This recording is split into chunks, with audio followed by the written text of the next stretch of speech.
Përshëndetje dashur shikues, mirë se vini në Agora News. Do të flasim për zhvillimet e fundit teksa është tronditur qeveria e kryeministrit Edi Rama me largimet e fundit që ka qenë pjesë e kabinetit të tij, teksa bëhet e ditur se sekretari i përgjithshëm i kryeministrisë Angela Gaçi, i cili punonte në kryeministri prej 14 vitesh, është larguar nga drejtimi i këtij posti. Ndërkohë është larguar gjithashtu dhe drejtuesja e akshit Mirlinda Karçanaj, por çfarë po ndodh konkretisht në këtë rast me Edi Ramën dhe vetë administratën e tij? Për të folur për këtë çështje, por edhe çështje tjera, ne kemi të ftuar avokatin e njohur Zaçe Islami. Zoti Islami, përshëndetje. Përshëndetje, mirëmbrëma. Zoti Islami, çfarë do të thotë ikja e Angela Gaçit, i cili pasi u thirr 2 herë në SPAK tashmë ka lënë shënden duke ikur nga kryeministria? Dëgjoj. Më pas kanë dëgjuar dhe Angeli dhe ajo mostra tjetër e akshit. Më pas kanë dëgjuar se unë jom larg se pardien mos ga bëj, u thash, i para lajmërova dhe u thash, ikni kush ka trun kokë sepse Ania Edi Ramës po mbytet, jo me rruj, po mbytet u kam thënë. Dhe ja, ikën 2, prit se do ikin të tjerë tani dal nga dal. Edi Rama është drejt dorëzimit të qeverisë, dorëzimit të pushtetit, dhe Shqipëria është në një situatë shumë kritike. Pse është në situatë kritike? Sepse me ikjen e Edi Ramës kërkon të përfitojë ai kolegu i tij, binjaku i tij Sali Berisha. Kjo është e rrezikshme. Prandaj shqiptarët, intelektualët shqiptar të ngrihen dhe të marrin patet e vendit në dorë. Shqipëria është në gremim. Është në gremim pikë. Po, çfarë tregoj këto 2 ikje të fundit të ditës sotme? Të thash pra, është ajo që im paralajmërova unë, thash ikni se po mbytet tani Edi Ramës. Ata e din, sidomos ajo e akshit, po të dy janë një bashkëpunëtor dhe bashkëkriminal të dy. Ata mendojnë se do shpëtojnë, nuk do shpëtojnë dhe ata, po dhe shka një nga qeveria, jo se do shpëtojnë, që shpëtojnë përgjegjësisë dhe për krimet që kanë bërë, për vjedhjet që kanë bërë, për maskarallet që kanë bërë, i kanë bërë bashkë. Në këtë rast, a mendoni se SPAK-u mund ta ketë rrugën më të hapur për të goditur elemente të tjerë të administratës afër kryeministrit Edi Rama? SPAK-u nuk do që ti godas, se SPAK-u nuk në ka të hapur, ka me kohë të hapur. Po SPAK-u nuk po vepron. Dhe unë kam thënë, goja ime mos u dëgjoft, po unë kam thënë që mos prisni gjë nga një prokuror që na shpiku termin falsifikim intelektual në Shqipëri. Mos prisni gjë, ai është Vegli Edi Ramës. Krye prokurori i SPAK-ut është Vegli Edi Ramës, nuk vepron. Ta dini. Dhe vetë ai do vi ora i do shkoj, do arrestohet vetë bashkë me Edi Ramën. Në këtë rast, sa i është i rrezikuar Edi Rama, qoftë pas vendimit të gjykatës kushtetuese për pezullimin e Belinda Ballukut, qoftë edhe me ikjen e këtyre 2 elementëve mjaft të rëndësishëm, duhet të thonë? S'ka kush të arrestoja, s'ka kush të arrestoja e rrezikuarës, ai gati për arrestimës. S'ka kush të arrestojë zotëri, s'ka kush të dalë ligjit, mbrojtjes së vendit, mbrojtjes patrujve kombëtare. Edi Rama në grahmat e fundit që ka tani në ikje sipër, ka futur njerëzit në sherr. Po shkon dhe kërkojnë që t'u vjedh pronat qytetarëve autokton të Durrësit sot e qindra vjet. Edhe u thot do të prisnim se do rregullojmë, do bëjmë për të hapur vend dhe terren oligarkëve që mbajnë në pushtet Edi Ramën, që e kanë masën e tyre për të vjedhur sa më shumë Shqipëri. Pra, ose do shkojmë, aq më tepër do shkojmë në rjoll të Shkodrës. Zotëri Edi Rama po shkatërron me themel gjithçka që ka mbetur në Shqipëri. Edi Rama është rrezik kombëtar. Edi Rama është më i tmerrshëm dhe më i rrezikshëm se sa janë serbët të Kosovës. Më i rrezikshëm se sa janë hebrejt që futët në Palestinë. Është shumë i rrezikshëm. Njerëzit duhet të ngrihen në këmbë ta përmbysin, le që mi bëjnë paralajmërim me Edi Ramës, do ikë sot e do ikë nesër. Nuk i kënaqur Edi Rama, Edi Rama ikën me përmbysje pikë. Po në këtë rast ikja e tij mos ndoshta mund të vijë nga jashtë, teksa ditën e sotme ai nuk ishte i pranishëm në konferencën e sigurisë në Myni, ndërkohë ndryshe nga ai kryeministri i Kosovës Albin Kurti ishte i pranishëm atje dhe për të plotësuar mungesën e tij kishte dërguar Tauland Ballën. Ka çuar atë Taulandin. Po përse vajti atje Taulandi, kërkoi motor, gjeti motor në Myni, përse vajti. Zotëri, nuk e qasë më njeri Edi Ramën. I ka dalë boja më Shqip. Ore, sa toni ju ta kuptoni e ta shikoni që Edi Ramën se ka dalë boja? Ka dalë boja më është bërë Karagjos, më është bërë Palaco Cirku. Nuk e shef më njeri, nuk e pranon më njeri. As fëmrat që ka pasur, konkubinat që ka pasur rapër ti nuk e duar. E këto ka mbaruar Edi Rama për ata që kanë thënë ballë të shohin. Rri se s'ka kushtimar fronin, kjo është tjetër punë. S'ka kushtarëzoj. Sepse kandidati tjetër që pretendon për ta rrëzuar është më i lik se Edi Rama. Është më hajdut se Edi Rama. Kështu që Edi Rama do të vijë rrëzimi nga jashtë, jo nga këtu.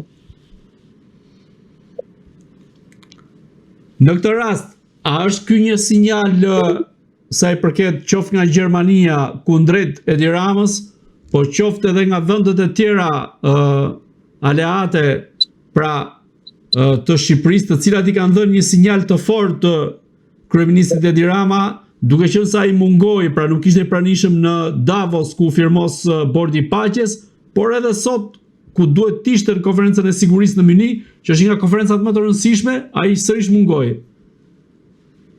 Nuk mungoj, jo. Nuk e pranojnë. Se pranojnë? Është tjetër që të lutem. Jo se ka rëndësi fjala.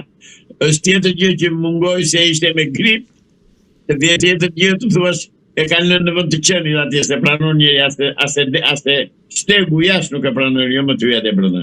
Se Edi Rama ka mbaruar, po e them për të disajtën herë. E kam thënë me kohë dhe po dalën fjalët e mia një nga një. Apo kam gabim, kanë dalë apo s'kan dalë një? Jo, ke qenë korrekt. Konfirmosh edhe ti atë që kam thënë. Po, ke qenë Jam i korrekt. saktë apo çfarë? Pra, Edi Rama është i mbaruar. E ka kotëri akoma në pushtet. Do të ikin të tjerë, nesër pas do shopësh. Këtu do jemi. A mos ndoshta ka pasur më të rëndësishme konferencën e prezantimit të Dashnor Sulës në krye të inspektoriatit të vendit se sa konferencën e sigurisë në Myni? Po sa i mafje të reguar me këta, qa dua, mor. Jeti një qapaqull atje që ka ndruar 25 karrike, 25 partije edhe pozicione edhe mburi atje edhe kujto se do me thënë me që ishtë hapu një zgabre madhe anjes të ti dhe po futuj me tonelata dhe po mbytet jeti që t'i vërë një tap Dashnor Sulës. Jo, mor zotëri, jo.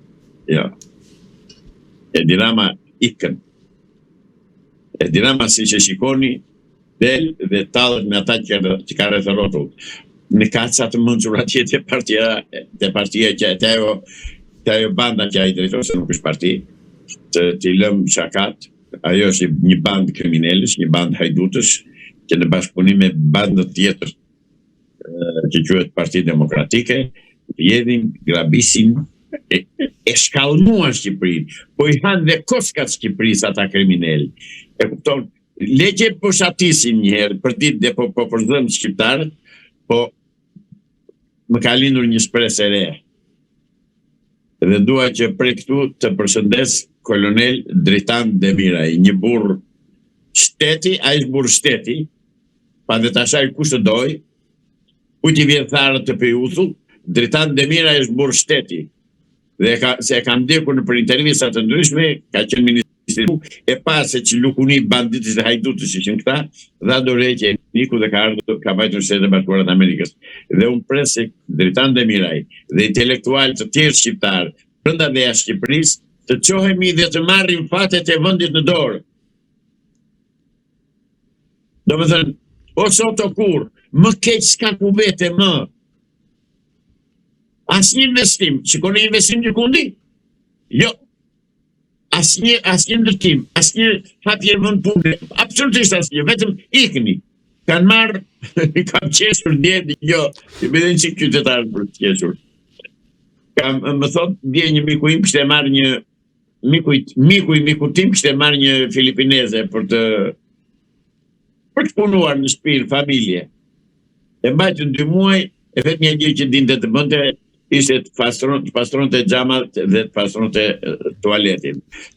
Mori thanë 100.000 herë se si gatuhet fasulja, apo si bëhet sallata, apo e pa mundur, nuk merrteve gjikundi, nuk merrteve shpare, dhe më në fund pare çuan, nuk e di ku çuan në një vend tjetër, ja dhanë asaj kompanisë që kishte dërguar. Pra, shqiptarët duhet të duan njëri tjetrin, të duan shqiptarët të bëjmë kompakt të dy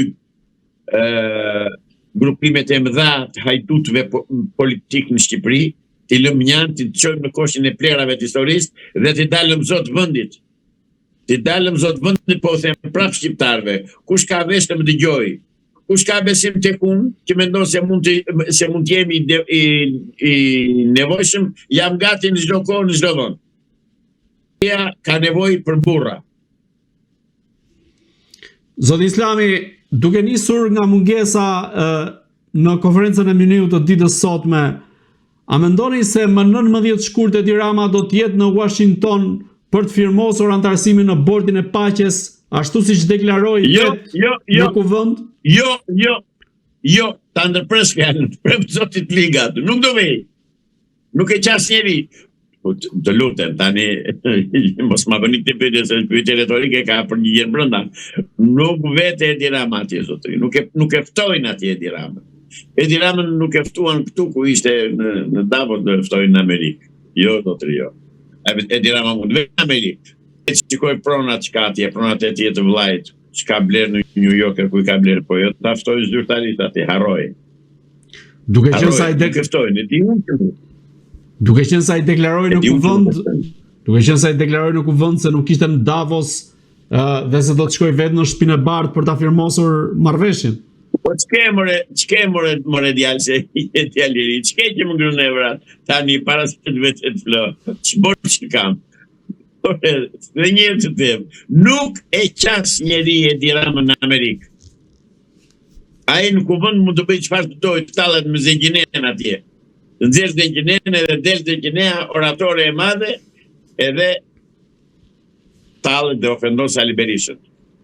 Sali Berisha është kolegi i Edi Ramës dhe shok, po unë deri aty nuk dua që ta arrijë sa ta ofendoj dhe një palo famër se që Zengjinea. E kuptuat autoritetin e tij si mashkull, unë dua ta respektoj.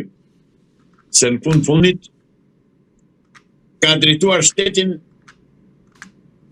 gati 15 vjet. Është dikush. Nuk është askushi. Nuk është Zengjinea, të dalë Zengjinea ta fyë atën, edhe ai Gallofi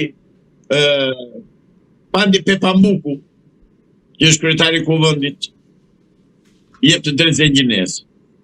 Pra, që të vëmë kokë bisedës, nuk e pranon më njeri Edi Ramën.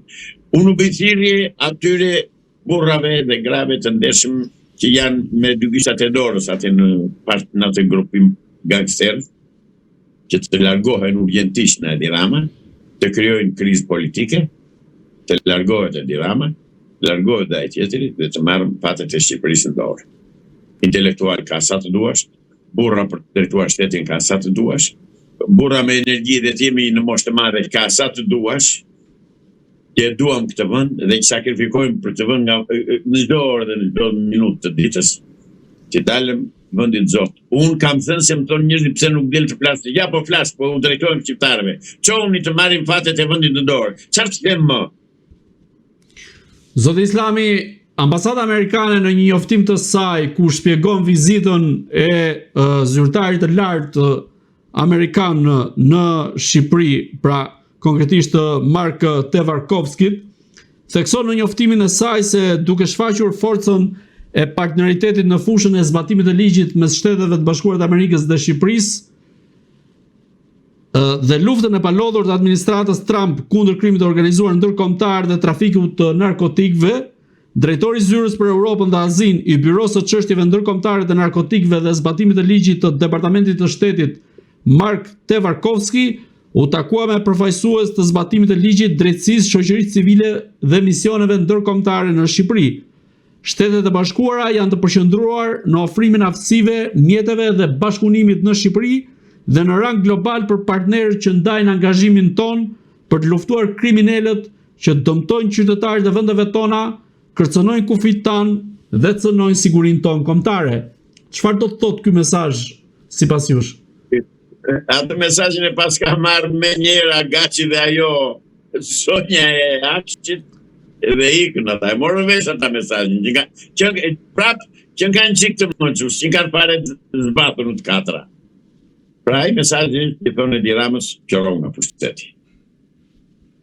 Ai mesazh është që i thonë Edi Ramës, i thonë drejtësisë, i thonë Spakut, i thonë Byros Kombëtare të Hetimit, merrni situatën dorë dhe bëni, filloni, arrestoni kriminalët. E i thonë drejtësisë shqiptare qohu nga gjumi dhe fillo arrestimet, sepse Edi Rama dhe Sali Berisha duan me çdo kusht të rrëmuj, duan me çdo kusht që të ketë gjakderdhje në Shqipëri. Nuk do t'i lëmë, nuk do t'u bëjnë atë qejf, atë dëshirë. Atë provokuan pardje që qëllonin policët me shiqe molotov. Unë u bëjthirje policëve shqiptarë. Në ratë parë njërë që mos provokojnë. Se ka raste që provokojnë dhe në përmjet civilve, policëve civil që puten në mes të turmës dhe provokojnë. Se këtyre Salihu s'kam që them, sepse Salihu është i vendosur, o javdek e jaliris, s'ka lidhje tjetër për Salihu. Pra da i nxjerrë njërë të protest. Po ata janë budallë që nuk e kuptojnë. Salihu vetë aty, ata vjen atje për interesat Salihut, jo për interes të Shqipërisë, jo për interes të vendit. Dhe është dallim i madh, është një hendek i madh midis interesave personale të Salihut dhe interesave të Shqipërisë që është në ditë halli, që s'ka qenë kurrë kështu, s'ka qenë kurrë kaq keq. Zoti Islami, duke mbetur te vizita zyrtarit lart amerikan, si është e mundur që po ky zyrtar, por edhe zëvendës ndihmës sekretari amerikan i shtetit, i cili vizitoi disa muaj më parë Shqipërinë, shkoi në SPAK dhe nuk ka takuar asnjë prej këtyre, nuk ka takuar Edi Ramën. Si shpjegohet në këtë rast? Po shpjeguar, por nuk e njohën më për kryeministrin. Zotëri, dali që se je gazetar me eksperiencë, nuk je ke goxha eksperiencë, 20 ca vjet. Të thotë gjithë ty faqe që nuk është uruar qeveria shqiptare për zgjedhjet dhe nuk janë njohur zgjedhjet nga Amerika, si mund ta takojnë Edi Ramën? Si janë njohur zgjedhjet? Unë e kuptoj përgjigjen, por dua arsyetimin tuaj në raport me audiencën. Pra, audienca, të gjithë ata që na dëgjojnë, na shikojnë, të cilët i falenderojmë me gjithë shpirt që na ndjekin dhe japin mendimet e tyre. Mendimet e tyre, ta kam thënë edhe një herë tjetër, unë i dua si negative dhe pozitive. Unë dua oponencën në çdo fjalë që them. Dhe i falenderoj shumë ata që më bëjnë, jo ata që më thonë mire ke, se që e kam mirë ti dhe vetur. Po dua të më thonë, të më bëjnë oponencë që të shikojmë çfarë themi keq dhe çfarë duhet themi më mirë. Pra, gjithmonë oponencat jetë konstruktive. Dhe unë po ju them prapë juve dhe opinioni publik. Ta marrë në vesh që Edi Rama ka përfunduar si kryeminist. Qeveria e tij ka rënë. Nuk ke më qeveri. Dhe fakt është ai votimi hemafrodit i gjykatës kushtetuese 4-4. Po e quaj votim hemafrodit, votim ai, dhe si vendim. Pra, gjykata kushtetuese gjeti një rrugë të mesme. Vrafshin vete, thot, me çfarë duam, nuk bëjmë i veglat e Edi Ramës. Dhe mirë bën, dhe unë i falenderoj për atë punë, dhe i respektoj, dhe i vlerësoj. Se s'ka zgjidhje tjetër me ata, ai do me çdo kusht, ai do gjakur zotëri, e mirë veç ai do gjak, po e do gjakun nga tenseve të prekacak. Zoti Islami, me që përmendët dhe u ndalët te vendimi i gjykatës kushtetuese, çfarë do thotë ky vendim i gjykatës kushtetuese për Belinda Ballugun? Dhe si mendoni çfarë do ndodh me vet Ballugun? A do t'i dorëzohet drejtësisë, pra në kuptimin a do të mbaj përgjegjësi për ato për të cilat akuzohet, apo kuvendi dhe vetë Edi Rama do ta mbrojë? Se mbrojnë do të më, tani ai përpiqet të ndryshojë ligjet, ka arritur deri aty sa ndryshojë ligjet kushtetuese. Nuk ka bërë më pak Enver Hoxha, unë zotëri. Që kemi quajtur diktator dhe ka qenë diktator. Po tani si thot jeni diktator, pse si thot Edi Rama diktator? Ai Sali Berisha. Dhe kam një pyetje për Sali Berishën direkte. Zoti Berisha, përse nuk vete në rjoll dhe të mbështesësh pranor të rjollit që po biden tokat nga biku yt oligarku Bashkimulaj? O Sali, qou! Më hubur dhe të atyre, po ti nuk del do. Sepse po të dalësh në mbrojtje atyre, prish marrëdhëniet me Bashkimulaj që ke bizneset shumëta me të, si që tonë media se unë të disë. Nuk kam bërë inventarin e pajisjeve edhe pasurive të ti, ashtë tua. Por akuzohet se je bashkëpunar me të në disa tendera, në disa pronën, në disa objekte. Qou edhe mos nëzirë njerëzit, mos nëzirë morë njerëzit në rrugë, morë sepse po talësh, morë se vjen një pim që nga Gjirokastra aty, me para bosh vjen këtu në Tiranë për të marrë pjesë në protestën tënde. Që nga Gjirokastra vjen, që nga Golemi vjen të Urat Islami, i betuar e i vendosur Partinë Demokratike, dhe se kupton që ti Sali po e ke tratuar me kohë. As atë, as një pin tjetër tim Adriatik Islamaj, se po i them me emra, sepse pas me ta kam matur bulevardin me centimetra, plëm për plëm, në për marshinë, protesta, dhe tani ti del dhe i kërkon prapë në protesta. Ik largohu sotri, e bëre e tyrën të ndësi, e mbylle atë karierën të ndë politike. Apo ke qef të vdesës të karike? Jo, nuk do vdesës të karike. Do të heqim nga karike dhe do vesh aty ku ke vëndi. Ti rikthehemi sërish pjesës Edi Ramës dhe raportit ti me drejtësinë, ku sa i përket ndryshimeve në kodin penal ka pasur një reagim nga ambasada amerikane për Euronewsin, ku thekson konkretisht se pavarësi institucioneve drejtësisë në Shqipëri mbetet thelbësore për bashkëpunimin e vazhdueshëm mes Shtetet Bashkuara të Amerikës dhe Shqipërisë në luftën kundër krimit ndërkombëtar. Nuk kemi koment për çështjet ligjore që janë në proces. Në këtë rast, a është ky një shqetësim për vetë drejtësinë dhe vetë raportet me ndërkombëtarët, sulmet që Edi Rama ka bërë ndaj gjyqtarëve, por edhe ndaj vetë sistemit në tërësi? Jo, kam unë një koment. Kam një koment dhe një koment që unë një drejtoj ambasadës amerikane dhe si qytetar shqiptar dhe mendoj që të vlerësoj. Zotëri, nuk është vetëm korupcioni dhe krimi organizuar që po bën Edi Rama dhe narkoshteti që ka krijuar. Por e shkatrimi i Shqipërisë, e kuptoni që po shkatron atë Shqipëri për të cilën ju ish presidenti Wilson e mbrojti Shqipërinë nga thonjt dhe nga dhëmbët e serbëve dhe të grekëve, atëre drejt ambasadës. Vazhdoni rrugën e presidentit Wilson. Na mbroni, se porohemi si kom dhe si shtet. Ju lutem na mbroni.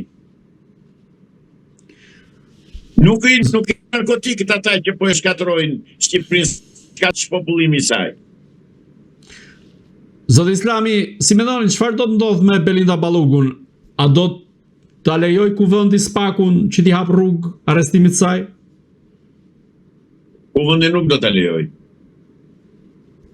Se po lejoj atë do thotë që do shkrihet kuvendi, do shkrihet parlamenti, do shkrihet rilindja demokratike, rilindja komuniste. Po në fakt po në fakt ka një presion. Ka një presion nga Brukseli. Të lutem. Ai presioni Brukselit është ta rrafin me një upull. Jo, zotëri. Presioni Brukselit është i tillë. Ose bëj si Edi Rama, ose shkëpusim marrëdhënien dhe mund të tërheqin ambasadat të dërgojnë vetëm në një të dërguar në një profesor kështu të rangut të tretë. Vetëm ashtu merr vesh Edi Rama. Dyse nuk merr vesh Edi Rama. Thotë ka mirë me europianët. Po të gjone si që ka bërë Shtetet Bashkuara të Amerikës që nuk kanë lënë një përfaqësuese zëvendës ambasadore në Tiranë dhe nuk sjellën ambasador të jashtëzakonshëm dhe fuqi plot. Fakt, kuptim plot që Amerika nuk është me Edi Ramën, nuk e do Edi Ramën, nuk e shef dot dhe i ka treguar vendin. Dhe besoj dhe shpresoj që sa më shpejt Edi Ramën, Shtetet e Bashkuara të Amerikës do ta shpallin non grata. Ndërkohë, po ditën e sotme ambasadori gjerman ka qenë në SPAK ku ka deklaruar se lufta ndaj krimit organizuar mbetet thelbësore për integrimin në Bashkimin Evropian dhe ka takuar edhe kreun e SPAK-ut Claudian Braun. Si mendoni, a janë të lidhura këto dy ngjarje ku nga njëra anë ambasadori gjerman takon kreun e SPAK-ut dhe ndërkohë Edi Rama nuk është i ftuar në konferencën e sigurisë në Myni? Absolutisht që po. Ambasadori gjerman është në unison me ambasadën amerikane në Tiranë dhe është në unison me politikën e presidentit Donald Trump në Shqipëri. Dhe ambasadori gjerman sot në kishtë unë e shikoj që i ka nxjerrë dhëmbët Edi Ramës. I ka thënë, zotri, qërou, ik nga pushteti. Po SPAK-u, zotri, është drejtohet nga një komunist. Dhe është vështirë që ai të marrë vendime, se s'ka dhe këllqe që të marrë vendime të tilla, duhet burë me këllqe atje. E dikush duhet që drejtori SPAK-ut, duhet isha vetë, i rregulloja unë, bëshin apo të bëshin arrestimet. Po këta janë të pleksur me miqësira, me biznese, me marrëdhënie, me prona, me interesa, me dreq, me të mirë, dhe prandaj vinë rrotull dhe kërkojnë të gjejnë gjithnjë nga një të qartë për të vazhduar të qëndrojnë në pushtet. Zoti Islami, si e shikoni faktin që kryeministri i Kosovës Albin Kurti ka marrë pjesë në konferencën e sigurisë në Myni dhe mungoi Edi Rama? Në këtë rast, ku qëndron Albin Kurti dhe ku qëndron Edi Rama? Albin Kurti zotri është një burr shteti, ta dëgjojnë dhe ata që janë në Kosovë. E thash dje në një intervistë në një nga mediat kosovare që kam respekt për të thënë se nuk e njoh mirë punën e tij dhe politikën e tij. Albin Kurti është burr shteti. Albin Kurti pushtetin për të tre votuar qytetarët kosovarë. Në Kosovë rezultati i zgjedhjeve jepet brenda 24 orësh. Në Shqipëri rezultati i zgjedhjeve deri para pak kohësh kontestoi, që nga 11 maj. Pra Albin Kurti bën shtet, ndërsa Edi Rama shkatërron shtet. Dhe të vësh atë pyetje se kush është më lart, Edi Rama apo Albin Kurti, Edi Rama është në atë grupën e hënës në Filipine, është një thellësi 11.000 metra në fund të detit. Atje është Edi Rama, ndërsa Albin Kurti është në qiell. Në këtë rast, si e shikoni figurën e Albin Kurtit në raport me ndërkombëtarët, duke qenë se shpeshherë është akuzuar për kundërvënie ndaj faktorit ndërkombëtar, po duket se ai po respektohet më shumë? Ai ishte kundërvënë faktorit ndërkombëtar për interesat të Kosovës dhe ka bërë gjë më të shkëlqyer. Ai është burr shteti që mbron interesat e vendit të tij. Çdo më thënë kjo, po nuk është Edi Rama i heq breket para evropianëve, jo. Jo, por jo është burr shteti ai, se bën atë ai. Po që në kundërshtim me interesat e vendit dhe të shtetit të tij, nuk u bindet hinen përpjet evropianët. Po mund ta vrasën, mund ta pushtojnë, po ama nuk i trajton interesat e popullit të tij. Zoti Islami, si e komentoni faktin që një nga njerëzit më të afërt që ka pasur Donald Trump, Richard Grenell, është pothuajse i përjashtuar nga radhët dhe rrethi i ngushtë i Donald Trumpit, ndërkohë që Grenelli njihet edhe si njeriu i Edi Ramës. Në këtë rast, a mendoni se vetë Trumpi nuk i do njerëz të tillë të cilët mund të kenë lidhje të atilla siç është rasti i Grenellit me Edi Ramën?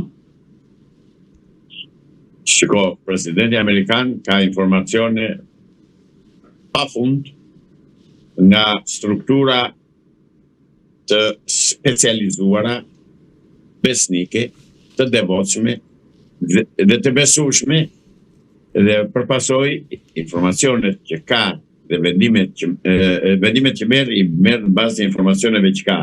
Dhe presidenti Amerikan e di mirë kush është Grenelli, ai që mbështeste ndarjen coptimin e Kosovës, këmbimin e territoreve, është ai që i injektoi Hashim Thaçit dhe Edi Ramës atë Open Ballkanin e to presidenti amerikan i tij dhe u ka treguar vendin atje ku e kanë. Zoti Islami, të rikthehemi sërish te Kosova, por konkretisht tek ajo që po ndodh në Hag, teksa prokuroria ka kërkuar atje 45 vite burg për secilin prej ish-krerëve të UÇK-s, Hashim Thaçin, Jakub Krasnishin, Kadri Veselin dhe Recep Selimin. Ju si e keni parë këtë lëvizje të prokurorisë në këtë rast, nisur edhe nga deklarata juaj që ka bërë shumë bujë se Hashim Thaçi ka pak 45 vite? Dëgjo, ta sqaroj edhe tek media jote këtë thënie time. Kam thënë kështu, në qoftë se partia e Hashim Thaçit ka kryer veprime, ka kryer vrasje të kundërshtarëve të tij politik që është LDK-ja në Kosovë. Patjetër që duhet të dënohet edhe duhet të marrë maksimale. Në qoftë se nuk ka kryer veprime vllavrasje, domethënë në Kosovë, si të bën komunistët shqiptarë në 43-44. Në qoftë se ka luftuar vetëm kundër serbëve, Hashim Thaçi duhet të dalë urgjentisht nga burgu dhe të shkojnë në Kosovë dhe të shkojmë të tërë dhe të urojmë mirëseardhje. Ky është qëndrimi im me Hashim Thaçin dhe me luftëtarët e Kosovës, sepse është keq interpretuar dhe është keq përdorur deklarata ime dhe nga shqipfolës që flasin këtu dhe në ndonjë media private dhe më akuzuan mua se kur isha kundër luftës, kundër UÇK-s dhe kundër luftës, nuk pse vërtet do të ri. Unë jam ai që bashkë me 15-20 veta organizuam dhe realizuam protestën e parë të marsit të 1998-s, fill mbas vrasjes së Adem Jasharit, ne organizuam protest në qendër të Atinës përpara ambasadës së ish Jugosllavisë. E të tjera që s'ka nevojë që t'i them këtu se i keni në media, i keni parë. Pra, Hashim Thaçi zotëri dhe të tre të tjerët do presim si ai dhe ne do presim verdiktin e gjykatës. Aktualisht ai prezumohet i pafajshëm, ai dhe katër të tjerë. Katër udhëheqësit e Partisë Demokratike të Kosovës, jo të UÇK-s, Partisë Demokratike të Kosovës, sepse UÇK ka pasur shumë udhëheqës, s'ka pasur vetëm këta. Zoti Islami, nga burojnë këto... Do presim verdiktin e gjykatës. Derisa është një gjykatë e pranuar dhe nga shteti kosovar dhe nga qeveria kosovare, do presim verdiktin e gjykatës. T'i lëm komentet se janë të panevojshme tani. Ndoshta prokurorët veprojnë me nxitje nga qarqet serbo-ruse, që nuk përjashtohet kjo mundësi. Pikërisht për këtë pjesë doja ty pyesja, sepse mbrojtja e ish-krerëve të UÇK-s po themi i ka demantuar ose i ka hedhur poshtë në mënyrë të atill aq profesionale akuzat e prokurorisë dhe janë cilësuar si krejt amatoreske mënyra se si prokuroria, të paktën ato çfarë pam në ditët e fundit, kishte ndërtuar ndaj ish-krerëve të UÇK-s. Dhe në këtë rast ngaburojnë të tilla akuzat, teksa shumë dëshmitar, zyrtar caktuar kanë thënë që informacionet kryesore që kanë marrë mbi ato që po ndodh në terren kanë qenë nga Ministria e Brendshme e Serbisë. Nuk e përjashtoj këtë dhe fakti që prokuroria po sillet në mënyrë diletante me akuzat që ka ngritur dhe me pretencën që ka, siç thoni ju, se unë nuk e kam lexuar akuzën e prokurorëve të Hagës, nuk e kam lexuar. Pa lexuar nuk kam që t'jap mendim, por shpresoj që ata të mos kenë të tilla fakte dhe dokumenta që krerët e këta të katër të kenë bërë krime në popullsinë e Kosovës. Kërkoj një gjë nga ju si gazetar, dhe duhet të bëni të pamundur ta siguroni. Do më sillni në intervistë një cilindo nga udhëheqjet e Partisë të Lidhjes Demokratike të Kosovës, të Lidhjes Demokratike. Sepse gjatë gjithë kohës këtu është thënë që është luftuar Lidhja Demokratike nga Partia Demokratike, është bërë lutë vëllavrase, ja thënë gjithë ato gjëra që në Kosovë s'janë thënë, ose mund të jenë thënë janë mbuluar, nuk e di se kanë ndjekur kushtimin kosovar, por e dua se s'bën një person, një politikan të Lidhjes Demokratike të Kosovës të vijë edhe poshtë të miratoj këto që themi neve. Unë dua transparencë në këtë pikë. Nuk kam asgjë personale, as me Thaçin, as me ata tjerët. Përkundrazi, respekt kam për Recep Selimin, një djalë shumë trim dhe shumë burror dhe shumë i saktë. Njëra i shumë i saktë, nuk kam parë djalë dhe trim si ai që flas ashtu ai saktë, aq seriozisht dhe aq i prerë në ato që thotë, se kam ndjekur në disa intervista. Dhe nuk dua që ai të përfundojë në burg, nuk e dua atë gjë, nuk ma thot zemra që ai të jetë në burg. As këta të tjerët. Thaçi, zotri, këtu ajo Lidhja Demokratike ka thënë edhe Partia Demokratike e Shqipërisë dhe Shtypi Shqiptar ka thënë që Hashim Thaçi gjatë luftës të rinte në vilën 31 të Enver Hoxhës dhe ta përgjinjëstrojnë. Dhe ta përgjinjëstrojnë, por kam një pretendim që nuk ja fali Hashim Thaçi. Një pretendim e kam, unë do ta them. Madalino Albright zotëri në 99, në mars të 99, bërtiste dhe ullëriste kusht Hashim Thaçi se duhet të vijë të firmosi dokumentin për në Rambuje. Dhe Hashim Thaçi 15 ditë nuk u duk gjikundi. Hashim Thaçi dhe Partia Demokratike të Kosovës të na japin përgjigje për të. Se ky është fakt historik, nuk e them unë. Të na japin përgjigje pse nuk vate, pse i dha mundësi Miloševićit që të armatosej dhe të fuste tanket në skallë të gjerë në Kosovë dhe që të masakronte popullin e Kosovës. Kjo nuk është gjë e vogël. Kjo se do akuzoja Hashim Thaçi vetëm për të do të akuzoja unë, pra tjetër. Vetëm për të që nuk vajti, që nuk vajti kur e kërkonte faktori amerikan, që amerikanët e ngritën të gjitha të luftë, e mbështetën nga ajri me të gjitha mjetet, natyrisht që i gjakun e dhanë djemt e Kosovës, ata që sakrifikuan në rinin e tyre, jetën e tyre, lanë qefin e tyre, mirëqenin e tyre në Amerikë, në Gjermani, në Serbi, në drejt në Zvicër, e kudo, dhe vajten dhe luftua dhe derdhe gjakun dhe anë jetën atje. Atyre duhet të falemi të tërë, të bjem në gjunjë. Atyre, që dhe anë jetën. Zoti Islami. Të lutem. Por Hashim Thaçi dhe Partia Demokratike e Kosovës duhet të japin llogari pse vajten me 15 ditë vonesë për firmosin e Rambujes. Këtë se fal kurrë. Dhe thonë çfarë të duan. Sepse kam ndjekur, ishim në Greqi, kemi ndjekur, e se jaket e zonjës Albright, të ndjerës Albright, i dhe shpirti aty ku është, sepse ajo për Kosovën ka bërë të pamundur dhe është e pa justifikuar mungesa e Hashim në atë marrëveshjen e Rambujes. Ndërsa se ka marrë pjesë në luftë, apo se s'ka marrë pjesë në luftë me armë në dorë, unë kam pikë pyetje të mëdha dhe ta vërtetojnë vetë kosovarët. Zoti Islami, si e konsideroni reagimin e Edi Ramës në raport me atë që po ndodh në Hag me gjykatën speciale, teksa ai ka qenë një nga insistuesit kryesor që i kërkonte Thaçit që ta miratonte në kuvend ngritjen e kësaj gjykate, ndërkohë nga ana tjetër Albin Kurti thoshte që mos e miratoni sepse ju keni për të përfunduar vetë aty, dhe ndërkohë përgjatë kësaj periudhe Edi Rama ndërtoi Ballkanin e hapur, kishte vizitat e tij me Vučićin, afërsinë e tij me Vučićin. Çfarë është ky standard i dyfisht me Edi Ramën? Jo, Edi Rama nuk ka standard të dyfisht. E keni gabim, një standard ka. Është vëlla me Vučićin. E keni parë si e përqapon dhe si e put Vučićin dhe i kthen kurrizin Albin Kurtit, ky bastard që quhet kryeministri i Shqipërisë. A e keni parë? A e keni parë atë vjershën, atë poezi, një poezi të vogël që thot nëna kosovare më ke prur në shtëpi vrasjen e djalit? Ja thot Edi Ramës, zotri. Ja thot Edi Ramës, nuk i thot mua. E pra Edi Rama është Vučić, nuk është Edi Rama.